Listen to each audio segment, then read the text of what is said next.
तो दोस्तों आज अगस्त की 1 तारीख है और मानसून का सीज़न है, ह्यूमिडिटी हाई है। तो आज का जो ये वीडियो है ये देखिएगा, ये इस तरह से अर्डेनियम के जो सीड्स रहते हैं ये अरेबिकम के सीड्स हैं। तो इनके जर्मिनेशन प्रोसेस पर है कि इस तरह से इनको जर्मिनेट करना चाहिए। गर्मी का मौसम सही रहता है, मानसून गर्मी का मौसम जो ये बेहतर रहता है इनकी जर्मिनेशन के लिए। तो अभी आज मैं इसको जर्मिनेट करूंगा। ये जो सीड्स हैं ये मुझे हालांकि गिफ्ट में मिले थे, तो अलग अलग वैरायटी के सीड्स हैं। ये जो आप देख रहे हैं ये यॉक यमन, तो इस तरह से ये यॉक यमन के सीड्स हैं। कुछ और भी मेरे पास इस तरह से हैं, ये देखिएगा ये यॉक सऊदी के और सोमलेंस के सीड्स भी हैं। तो इनको आज ग्रो किया जाएगा। ग्रो कैसे किया जाएगा? इनको ग्रो करने के लिए इस तरह से कुछ मैं आज टिश्यू पेपर मेथड से ग्रो करूँगा। हालांकि फ़र्स्ट टाइम मैं इसको ट्राई करूँगा, मैंने कभी भी इसको ट्राई नहीं किया। तो ये देखिएगा, इसके लिए क्या करना है, सिंपल इस तरह से एक जो डिस्पोजेबल आपको इस तरह से प्लास्टिक का एक बॉक्स मिल जाता है। घर में कोई भी सामान आता है उसके साथ ये बॉक्स मिल जाता है। तो इस तरह के बॉक्स का मैं इस्तेमाल कर रहा हूँ। इसके ऊपर की साइड में कवर रहता है, इस तरह से कवर रहता है और बीच में रोशनी जाने की हालांकि जगह रहती है, लाइट इसमें से पास होती है। आप चाहे तो थोड़ा सा ऐसा बॉक्स भी इस्तेमाल कर सकते हैं जिसमें जो लाइट है वो पास ना हो, उसमें भी बहुत अच्छे से जर्मिनेशन हो जाता है।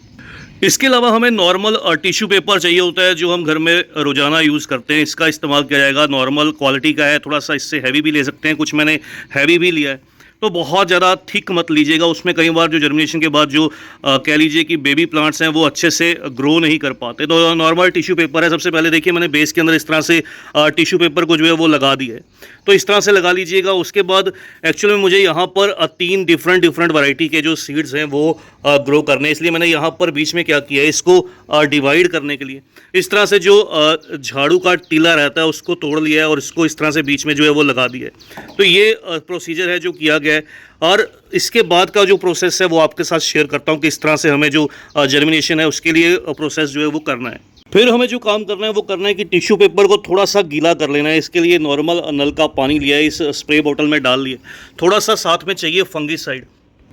ये देखिएगा, इस तरह से थोड़ा सा फंगीसाइड लिया है, इसको इसी पानी में डालकर अच्छे से जो है वो मिक्स कर लेना। इससे क्या होगा, सीड्स के ऊपर कोई भी फंगस अटैक नहीं करेगा। आप चाहें तो पहले सीड्स को जो है वो भिगो भी सकते हैं, कुछ 1-2 घंटे के लिए जो है वो फंगीसाइड वाले पानी में भिगोकर छोड़ दीजिए, वो भी काम जो है वो बेहतर रहता है। तो इस तरह से भी आप कर सकते हैं। फंगीसाइड को इसके ऊपर जो है वो स्प्रे कर दीजिए, दोनों प्रोसेस सही रहते हैं। तो ये देखिए, कुछ इस तरह से हम इसे जो है वो थोड़ा सा भिगो लेंगे। बहुत ज़्यादा पानी जो अंदर की साइड में रह जाएगा उसको आपको बाहर निकाल देना है। तो देखिएगा, इस तरह से फंगीसाइड डाल दिया हमने। फिर ये देखिएगा, ये यॉक यमन के सीड्स हैं, लगभग 12 सीड्स हैं। तो इनको क्या है, मैं सेंटर के अंदर डाल दूंगा ताकि हमें पहचान भी रहे हमने कौन कौन से जो सीड्स हैं वो डाल दिए हैं इसके अंदर। तो इस तरह से सीड्स को जो है वो सिंपली आपको इसके ऊपर जो है वो प्लेस कर देना है। कुछ ज़्यादा कुछ भी काम नहीं रहेगा, सिंपली प्लेस कर देना है सीड्स को इस तरह से। तो ये इस तरह से जो है सीड्स को थोड़ा सा गैप छोड़ दीजिए हल्का हल्का सा और प्लेस करते जाइएगा। तो ये काम रहता है, बहुत ज़रूरी रहता है। इस तरह से थोड़ा सा दूर दूर रहेंगे सीड्स तो अच्छे से जर्मिनेट हो जाएंगे।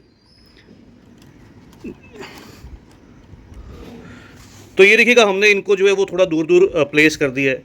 तो ये देखिएगा, तीनों सीड्स मैंने लगा दिए हैं, यॉक यमन, यॉक सऊदी और सोमलेंस। सोमलेंस के सीड्स थोड़े से छोटे हैं, पतले पतले सीड्स हैं इस लेफ्ट साइड में। हालांकि मैं इसके ऊपर बाद में जो नेम्स हैं ऊपर बॉक्स के ऊपर लिख भी दूंगा। अगला काम करना है, हमें एक और टिश्यू पेपर लेना है। अब इसके ऊपर टिश्यू पेपर को कुछ इस तरह से जो है वो लगा देना है। तो दूसरा टिश्यू पेपर इस तरह से इसके ऊपर जो है वो प्लेस कर देना है और फिर से जो हमने फंगीसाइड वाला पानी जो बनाया था जिसके अंदर फंगीसाइड मिक्स है, इसको इसके ऊपर डाल देना है अच्छे से, ताकि ये इसके ऊपर सही से जो है वो बैठ जाए। तो मैं लगा देता हूँ इस टिश्यू पेपर को, फिर आपके साथ शेयर करता हूँ। तो ये देखिएगा, हमने दोनों टिश्यू पेपर एक के ऊपर एक अच्छे से जो है वो प्लेस कर दिया। इसके ऊपर भी जो फंगीसाइड का स्प्रे है एक बार कर दिया। एक्स्ट्रा जो पानी है वो आपको याद से निकाल देना है। बहुत ज़्यादा अंदर पानी या नमी नहीं रहनी चाहिए, बस नॉर्मल नमी रहे, लेकिन बहुत ज़्यादा अंदर जो पानी है वो आपको एक्स्ट्रा जो मॉइस्चर है वो बाहर की तरफ निकाल देना है। तो जो भी एक्स्ट्रा मॉइस्चर होगा वो हमने निकाल दिया। अब केवल नमी बची है अंदर की साइड में। बस इसको अब क्या करना है, आपको इस तरह से जो है वो कवर कर देना है, इस तरह से कवर करना है, इसको पैक कर देना है अच्छी तरह से। तो ये देखिएगा, ये एक मलाई आटा बिस्किट इसका एक बॉक्स था जिसका मैंने इस्तेमाल किया। क्योंकि जो भी ये सीड्स रहते हैं जब हम मिट्टी में इनको जर्मिनेट करते हैं या ग्रो करते हैं, इनको थोड़ा सा कह लीजिए मिट्टी के अंदर जो अंधेरी जगह है, जो कह लीजिए डार्क स्पेस है, वो मिलता है। तो इसीलिए इस वजह से इस बॉक्स को भी अभी हम लगभग अगले 3-4 दिन के लिए किसी ड्रॉअर के अंदर, जहाँ पर अंधेरी जगह रहे, डार्क स्पेस रहे, वहाँ पर छोड़ देंगे।